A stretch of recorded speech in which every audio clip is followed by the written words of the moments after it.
Well, guys, I hate to say it because it doesn't seem real, but Cubs legend Ryne Sandberg has passed away, and I think many of you are finding this out now.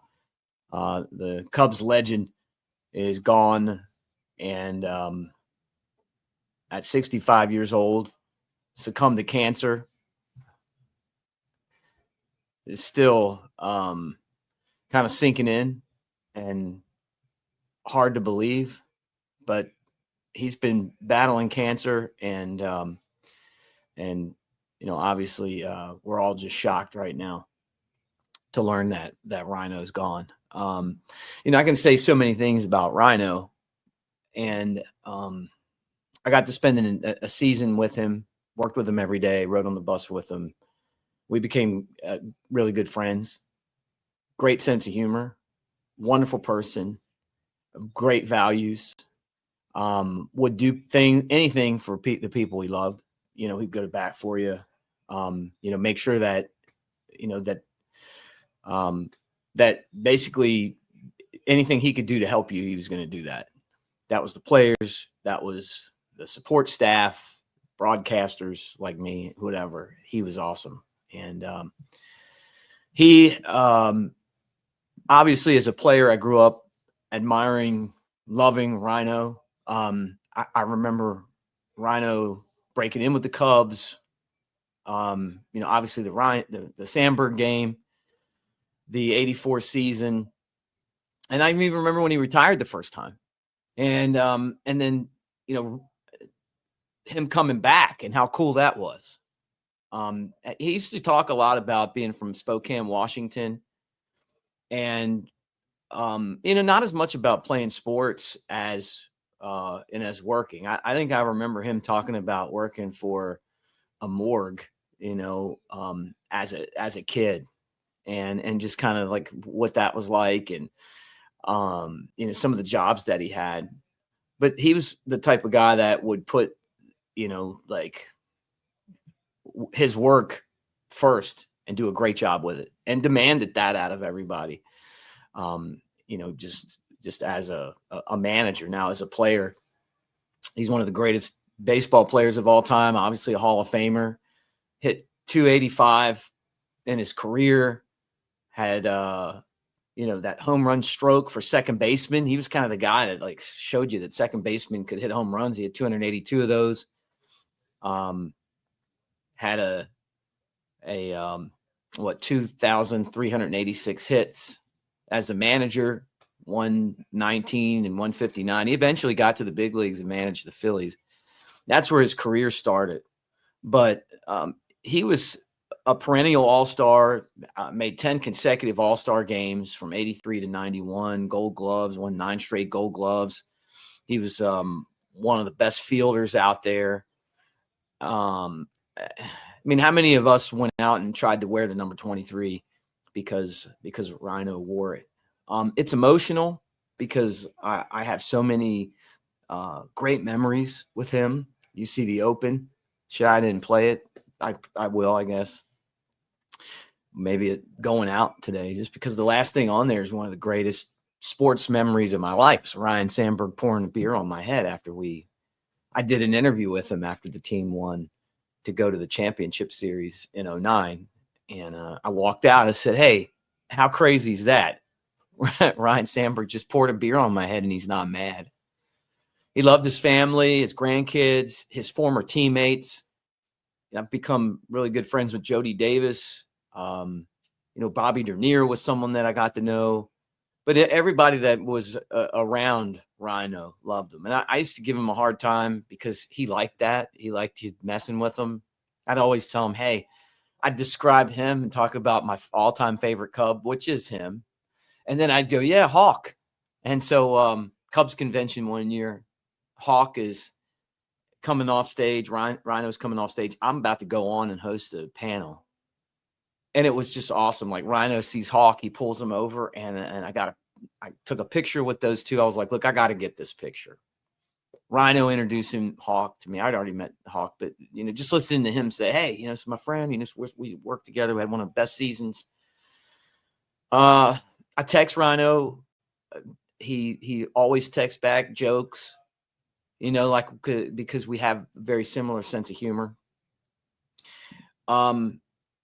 This is obviously this is a big loss.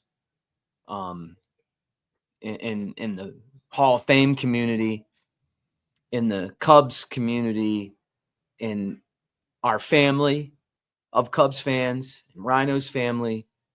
And if I keep going, I'm probably going to start crying. So I just wanted to put something out there, and remember our guy. I'm going to play the open for you guys just so we can see Ryno one more time.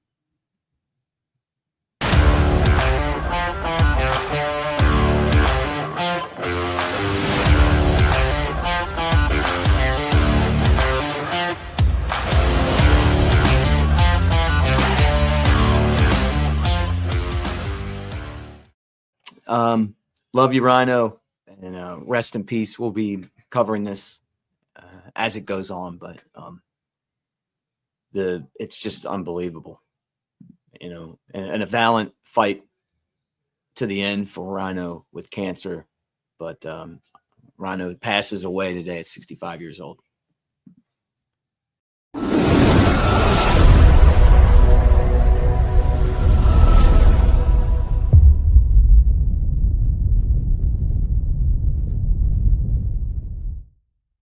On a quiet January morning in 2024, the baseball world received news that sent shockwaves through Wrigley Field and beyond. Ryne Sandberg, the Hall of Fame second baseman who had graced baseball diamonds with elegance and power for 16 seasons, announced he was facing his toughest opponent yet, metastatic prostate cancer. "I've faced down Cy Young winners, played in packed stadiums, and felt the pressure of pennant races," Sandberg said in his announcement.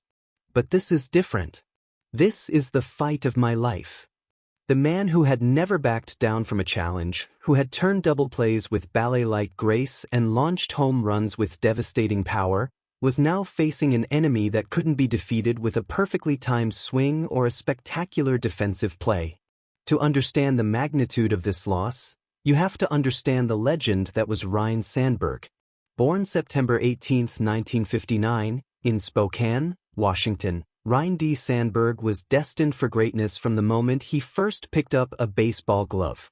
Drafted by the Philadelphia Phillies in 1978, Sandberg's journey to Chicago was almost accidental. In 1982, the Phillies traded him to the Cubs along with Larry Bowa for Ivan De Jesus. It was a move that would haunt Philadelphia and transform Chicago baseball forever. "Sometimes the best things happen when you least expect them," Sandberg would later say about the trade that brought him to the Windy City. "Chicago became my home, and the Cubs became my family." June 23, 1984. Wrigley Field. Cubs versus Cardinals. If you're a baseball fan, you know exactly what happened next.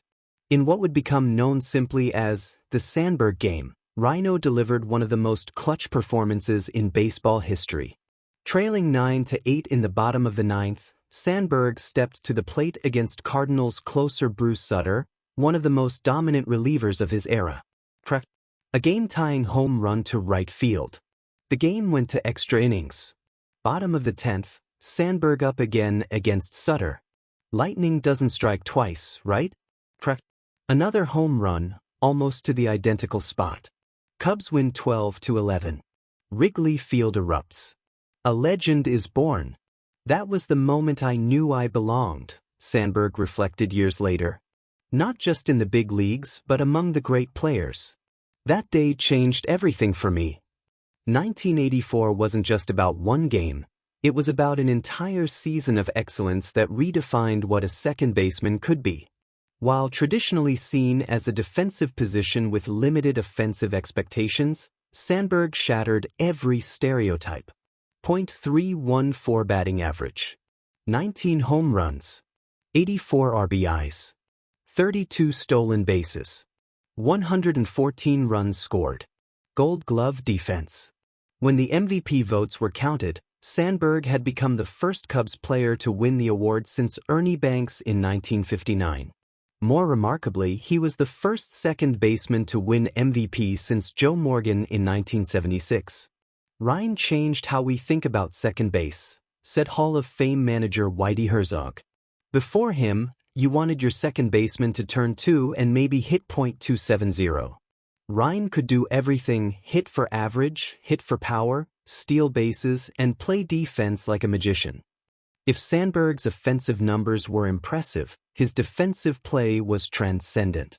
9 Gold Glove awards tell only part of the story. Sandberg didn't just field his position, he redefined it. His career fielding percentage of .989 was a record for second baseman at the time of his retirement.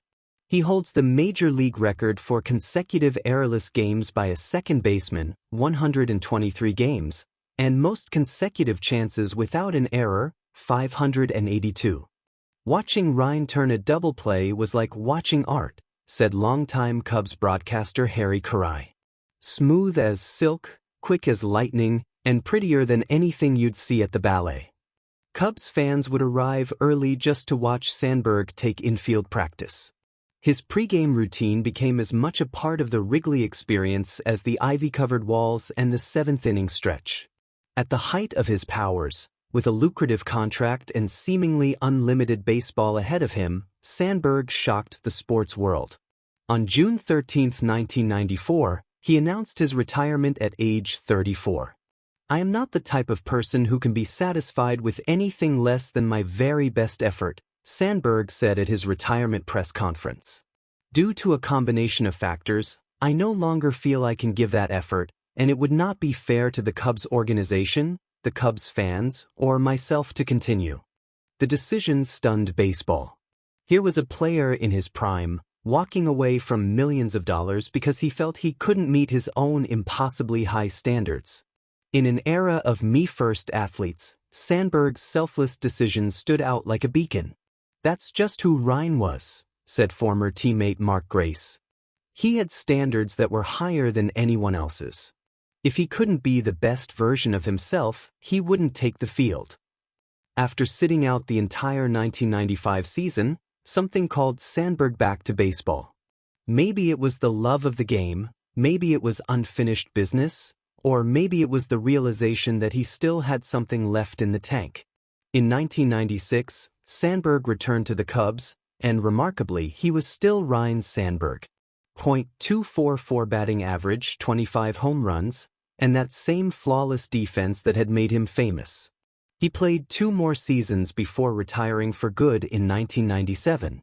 Coming back was one of the hardest decisions I ever made, Sandberg admitted. But I'm glad I did it. It reminded me why I fell in love with baseball in the first place. July 31, 2005. Cooperstown, New York. The Hall of Fame ceremony. Dressed in a Cubs cap, Ryne Sandberg took his place among baseball's immortals. His speech was vintage Sandberg, humble, gracious, and focused on others. I was in awe every time I walked onto the field, he said in his induction speech. That's never going to change for me. I never, ever took it for granted. The kid from Spokane who became Chicago's beloved Ryno was now forever enshrined in baseball history. But for those who knew Sandberg, the Hall of Fame was just a formal recognition of something they'd known all along. They had witnessed greatness. When Sandberg announced his cancer diagnosis in January 2024, he approached it the same way he approached everything else in his life, with dignity, determination, and an unwavering positive attitude. I've been in tough spots before, he said during one of his few public appearances during treatment. This is just another challenge, and I'm going to face it head-on. Throughout his 18-month battle with metastatic prostate cancer, Sandberg remained private about his condition while still making time for the causes and people he cared about. He continued to support youth baseball programs, make appearances for Cubs charities, and mentor young players whenever his health permitted. Even when he was sick, Ryne was thinking about others, said Cubs chairman Tom Ricketts. That's the kind of man he was, selfless to the end. On July 28, 2025, surrounded by his loving family at his home, Ryne Sandberg peacefully passed away at age 65. The man who had brought so much joy to baseball fans around the world slipped away quietly, just as he had lived, with grace and dignity. Cubs president of baseball operations Jed Hoyer said it best. Ryne Sandberg wasn't just a great baseball player, he was a great human being. He represented everything that's good about our game and our organization. At Wrigley Field, flags fly at half-staff. The number 23 jersey hangs in the rafters, and now it carries even more meaning. Sandberg's bronze plaque in Cooperstown will tell future generations about his statistics, but it can't capture the full measure of the man. Ryne Sandberg leaves behind more than just baseball records. He leaves behind a blueprint for how to play the game the right way, how to treat people with respect, and how to face life's challenges with courage and grace. His career statistics tell an impressive story: .285 batting average, 282 home runs, 1,061 RBIs, 344 stolen bases, and those 9 Gold Gloves. But his true legacy is immeasurable: the young players he inspired, the fans whose lives he touched, and the standard of excellence he set that will endure long after the final box score is written. In Chicago, they're already talking about a statue. In Cooperstown, his plaque will remind visitors of a player who made the impossible look routine.